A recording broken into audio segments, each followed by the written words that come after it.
Pemilihan ustadz dan ustazah remaja menjadi suatu ajang yang selalu dinanti oleh masyarakat yang ada di Provinsi Bengkulu. Dan tahun ini merupakan Pintar Season 8 yang dilakukan audisi secara online. Antusiasme dari para peserta berbagai kabupaten kota dalam mengikuti audisi online kali ini tergolong cukup tinggi. Dan kategori ustazah menjadi kategori peserta terbanyak. Dan inilah cuplikan dari 2 video peserta audisi kategori ustazah. Jikalau pohon tanpa buah tak berguna, maka ceramah tanpa pantun terasa hampa. Setuju? Jikalau Ananda berpantun, maka jawabnya padeknya. Beli arang manis di pasar Bengkulu. Manisnya semanis senyumanmu. Yang menonton jangan ngedip dulu, karena ustazah mau ceramah di depanmu. Assalamualaikum warahmatullahi wabarakatuh. Yang terhormat Dewan Juri yang arif dan bijaksana, serta sanak sekawan BETV yang insya Allah dirahmati Allah. Alhamdulillah. Alhamdulillahilladzi ja'alal qalama lil kitabah, wal kitabatu lil qiraah, wal qiraatu lil ma'rifah, wal ma'rifatu lil ibadah, wal ibadatu lillahi ta'ala. Salawat beringkan salam, tak lupa kita hanturkan kepada baginda Nabi Muhammad sallallahu alaihi wasallam yang tak pernah naik delman namun dapat memberantas kebodohan, yang tak pernah main Instagram namun pengikutnya begitu beragam, dan yang melempar batu kerikil untuk melawan orang kafir. Allahumma sholli ala Sayyidina Muhammad wa ala ali Sayyidina Muhammad. Sanak sekawan BETV yang dirahmati Allah, ada yang tahu apa itu masa remaja? Masa remaja merupakan masa di mana seseorang digoncangkan hatinya untuk senantiasa mencoba bahkan melakukan sesuatu hal yang baru. Dari coba DM akunnya dulu, chatan sampai lupa waktu, dipanggil molor melulu, tiba-tiba sudah hamil bulan ke-7. Na'udzubillah tsumma na'udzubillahi min zalik. Jika kita mengintip sekilas kisah-kisah pemuda terdahulu, Uwais Al-Qarni, pemuda yang menggendong seekor sapi naik turun bukit hanya untuk berbakti kepada ibu sendiri. Imam Syafi'i yang menghabiskan masa kecil hingga masa remajanya hanya untuk menghatamkan semua isi Al-Quran. Jangan jauh-jauh keluar negeri deh. Sang pemuda Indonesia, Budi Utomo, yang mampu menggerakkan kaum terpelajar dalam panggung kemerdekaan Indonesia untuk melawan kolonialisme. Namun, berbanding balik dengan kisah pemuda zaman sekarang, narkoba, pembunuhan, tawuran, pelecehan, bahkan pembulian terjadi di mana-mana. Siapakah garis besar dari semua ini? Jawabannya pemuda. Jangankan untuk mempertahankan Indonesia, untuk memikirkan masa depan bangsa, untuk memikirkan jadwal pelajaran besok saja masih ibu yang mengurus, untuk memikirkan masa depan sendiri saja masih tak lurus. Sanak sekawan BETV yang insya Allah dirahmati Allah. Lantas, apakah semua ini akan terus berlaku dalam sikap dan perilaku? Enggak lah. Lalu, bagaimanakah cara mencegahnya? Dalil Al-Quran yang menjadi solusi dari semua ini yaitu surat Al-Maidah ayat 90 yang berbunyi, A'udzu billahi minasyaitonir rajim. Bismillahirrahmanirrahim. Ya ayyuhalladzina amanu innamal khamru wal maisir wal ansabu wal azlamu rijsum min amalis syaitan fajtanibuhu la'allakum tuflihun. Shadaqallahul azim, yang artinya, wahai orang-orang yang beriman, sesungguhnya minuman keras, berjudi, berhala, serta mengundi nasib dengan anak panah adalah perbuatan keji dan termasuk perbuatan setan. Maka jauhilah perbuatan itu agar kamu menjadi orang yang beruntung. Dari ayat ini kita dapat menyimpulkan bahwa salah satu cara untuk mencegah perilaku pemuda yang makin lama makin melengsek yaitu dengan menjauhi perbuatan tersebut. Selain itu, mencegah perbuatan tersebut dengan melakukan kegerakan 3M. Namun jangan salah tiru sobat, ini bukan 3M-nya si corona, melainkan yang pertama, meningkatkan iman. Karena bagaimana ingin bertaubat jika belum mempunyai iman. Yang kedua, menyegerakan taubat. Karena Allah Maha mengampuni hamba-hambanya yang senantiasa ingin bertaubat. Dan yang ketiga, memaksakan diri untuk selalu taat kepada Tuhan. Sanak sekawan BETV yang insya Allah dirahmati Allah. Jika Allah menginginkan seseorang itu baik, maka Allah pahamkan ia dengan agama. Setinggi pujian sedalam syukur hanya kepada Allah Azizul Ghafur. Dengan alhamdulillah kita bertutur sebagai tanda hamba bersyukur. Bismillahirrahmanirrahim. Assalamualaikum warahmatullahi wabarakatuh.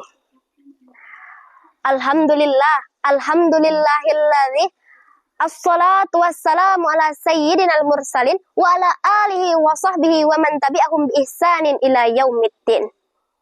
Yang terhormat para dewan juri yang arif dan bijaksana serta sanak-sanak BETV yang saya banggakan.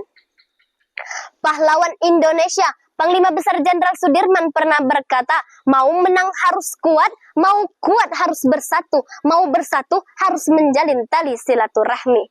Nah, perkataan beliau tersebut sesuai dengan Islam yang mengajarkan kita untuk bersilaturahmi. Allah Subhanahu wa taala berfirman dalam Quran surat An-Nisa, penggalan ayat pertama. A'udzubillahi minasyaitonirrajim. Wattaqullaha alladzi tasaaluna bihi wal arham. Innallaha kana 'alaikum raqiba. Shadaqallahul azim, shadaqallahul azim.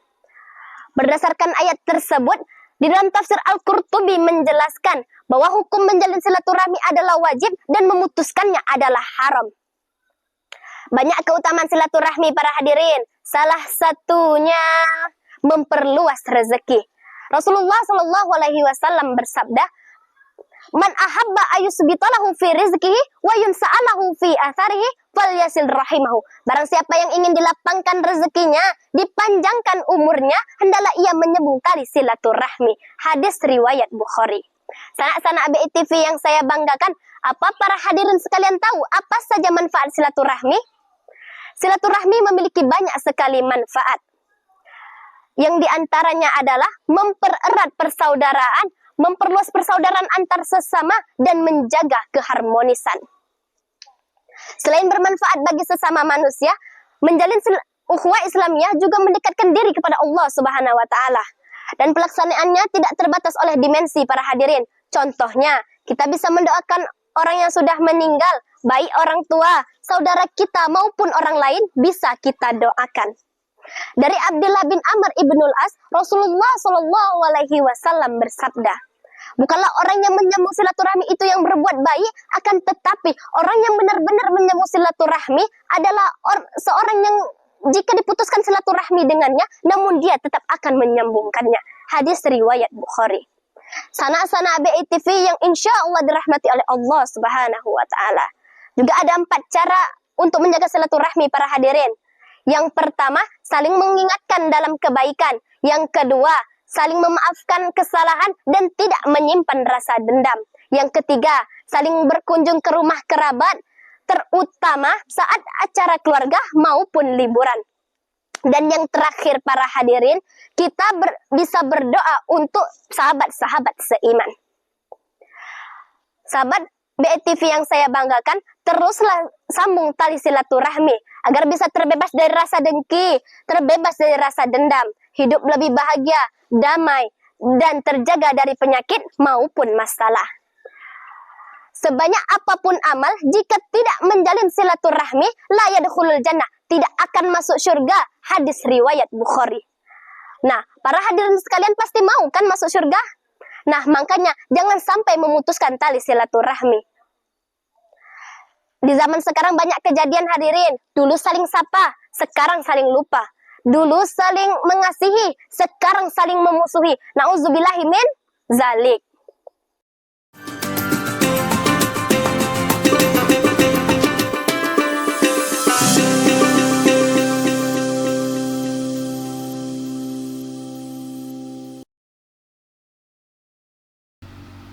Ratusan peserta ikut mengirimkan video ceramah pada sesi pendaftaran yang dibuka pada bulan lalu. Dan para peserta yang ikut mendaftar mulai dari kategori usia 12 tahun hingga 19 tahun. Inilah 2 video dari peserta pintar kategori Ustazah. Assalamualaikum warahmatullahi wabarakatuh. Alhamdulillah, assalatu wassalamu ala rasulillah, amma ba'du. Dewan juri yang saya hormati, sanak BE TV yang saya cintai.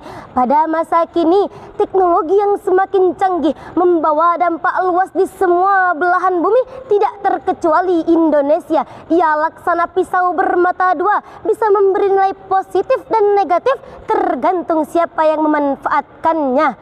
Teknologi informasi misalnya, ia bisa menjadi media pembentukan karakter terpuji atau al-akhlakul karimah, dan bisa menjadi hipotensi moral atau al-akhlakul mazmumah, khususnya generasi milenial. Oleh karena itu hadirin, untuk membangun generasi milenial dengan konsep pendidikan karakter berbasis Al-Quran, Allah Subhanahu wa Ta'ala berfirman dalam surah Shad ayat 29 yang berbunyi, Bismillahirrahmanirrahim.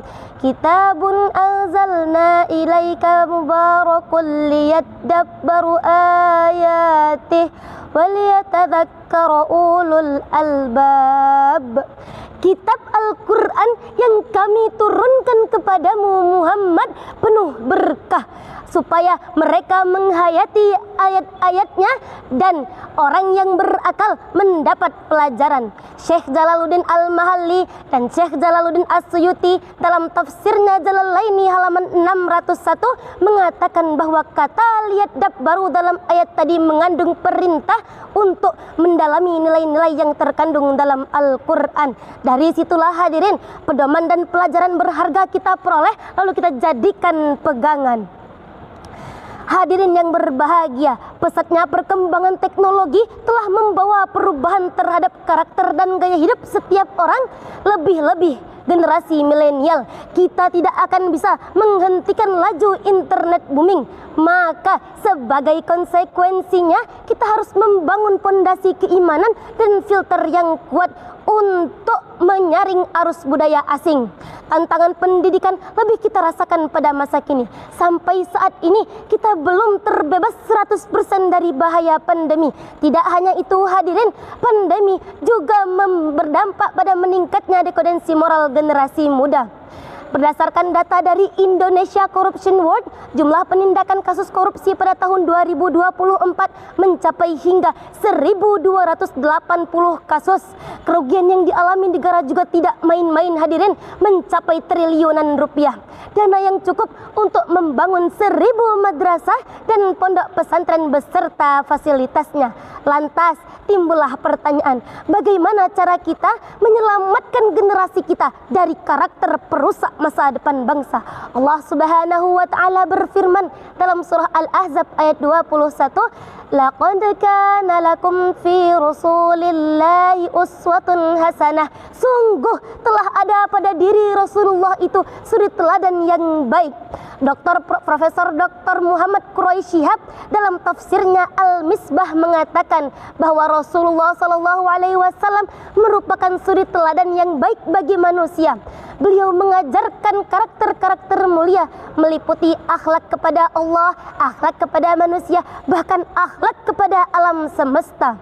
Rasulullah SAW bersabda, Akmalul mu'minina imanan ahsanuhum khuluqan. Mukmin yang paling sempurna adalah yang paling baik akhlaknya.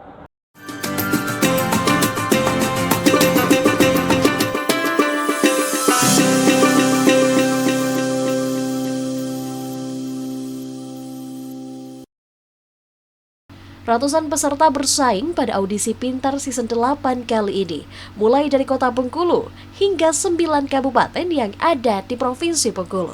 Dan pada episode kali ini, inilah beberapa cuplikan video dari para peserta kategori Ustazah. Assalamualaikum warahmatullahi wabarakatuh. Alhamdulillahilladzi khalaqal mauta wal haya liyabluwakum ayyukum ahsanu amala. Tsumma sholatu wassalamu ala Rasulillah wa ala alihi wa ashabihi ajmain. Amma ba'du. Dewan juri yang arif dan bijaksana serta sanak BETV yang berbahagia, berbicara tentang pedihnya siksa kubur, mengingatkan kita terhadap kematian. Allah Subhanahu wa Ta'ala berfirman dalam Al-Quran surah Al-An'am ayat 32 yang berbunyi, A'udzu billahi minasy syaithanir rajim. Bismillahirrahmanirrahim. Wa mal hayatud dunya illa la'ibu walad darul akhiratu khairul lil ladzina yattaqun afala ta'qilun. Yang artinya, dan kehidupan dunia ini hanyalah sebuah permainan dan senda gurau, sedangkan negeri akhirat itu sungguh lebih baik bagi orang-orang yang bertakwa. Tidakkah kamu mengetahui? Dari ayat tersebut dapat kita ibaratkan di dalam kehidupan kita sehari-hari. Ketika kita memperhatikan realita kehidupan kita sehari-hari, tentu kita akan menemukan berbagai macam perkara. Di antaranya adalah kenikmatan dan kesenangan duniawi yang sifatnya hanyalah sementara dan senda gurau belaka, yang banyak mengakibatkan para hamba Allah lalai akan zat yang menciptakannya. Mereka tak lagi berfikir terhadap sesuatu yang pasti akan datang, yang terus mengintainya dan akan menjemputnya. Sanak BETV yang dirahmati Allah Subhanahu wa Ta'ala, banyak orang yang beranggapan bahwa ia akan hidup di dunia selama-lamanya. Padahal para hadirin, kematian itu tak akan melalaikan manusia walaupun ia memiliki harta yang melimpah, bangunan yang kokoh, bahkan bangunan yang megah. Allah Subhanahu wa Ta'ala berfirman di dalam Al-Qur'an surah Al-Anfal ayat 28 yang berbunyi, Bismillahirrahmanirrahim. Wa'lamu annama amwalukum wa auladukum fitnah wa annallaha indahu ajrun azim. Apa kata Allah? Dan ketahuilah, sesungguhnya hartamu dan anak-anakmu itu hanyalah sebagai cobaan, dan di sisi Allah lah pahala yang besar. Dari ayat tersebut dijelaskan bahwa setiap manusia, setiap makhluk hidup yang berada di muka bumi ini akan merasakan kematian. Allah juga berfirman di dalam kitabnya, A'udzu billahi minasy syaithanir rajim. Bismillahirrahmanirrahim. Aynama takunu yudrikumul maut walau kuntum fi burujim musyayyadah. Shadaqallahul azim. Apa kata Allah? Aynama takunu, dimanapun kalian berada, yudrikumul maut, maka kematian akan mendapatkanmu. Walau kuntum fi burujim musyayyadah, walaupun kamu berada di benteng yang tinggi lagi kokoh. Sanak BETV yang berbahagia, oleh sebab itu apapun yang kita lakukan di dunia ini, itu akan diminta pertanggungjawabannya oleh Yang Maha Kuasa. Maka jangan sampai kita umatnya Rasulullah SAW mendapat siksa dalam kubur, karena siksa kubur itu sangatlah pedih dan tak ada siksa dunia yang dapat menyamai siksa kubur. Bismillahirrahmanirrahim. Kana al-layl la yakunu kamila duna al-qamar. وكان النهار لا يكون كاملا دون الشمس وكان السلام لا يكون كاملا إجابتكم فلذلك أيها الإخوة أجيبوا السلام بالنشاط السلام الذي جاء من أعماقكم أحييكم تحية إسلامية تحية مباركة تحية عظيمة تحية للأهل الجنة السلام عليكم ورحمة الله وبركاته. الحمد لله الذي جعل قلم والكتابة للقراءة والقراءة للمعرفة والمعرفة للعبادة والعبادة لله تعالى. أشهد أن لا إله إلا الله وحده لا شريك له وأن محمدا عبده ورسوله لا نبي ولا رسول أما بعد. قال الله تعالى في القرآن الكريم أعوذ بالله من الشيطان الرجيم بسم الله الرحمن الرحيم يا أيها الذين آمنوا استعينوا بالصبر والصلاة إن الله مع الصابرين. Hadirin wal hadirat, berdirinya saya di sini ingin menyampaikan sebuah tausiah yang berjudul sabar. Sabar diambil dari kata sabar yasbiru, artinya menahan.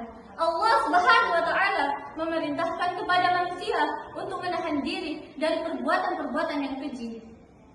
Sabar adalah kata yang ringan diucapkan oleh lisan, namun sulit untuk dilakukan. Sabar memanglah tidak mudah.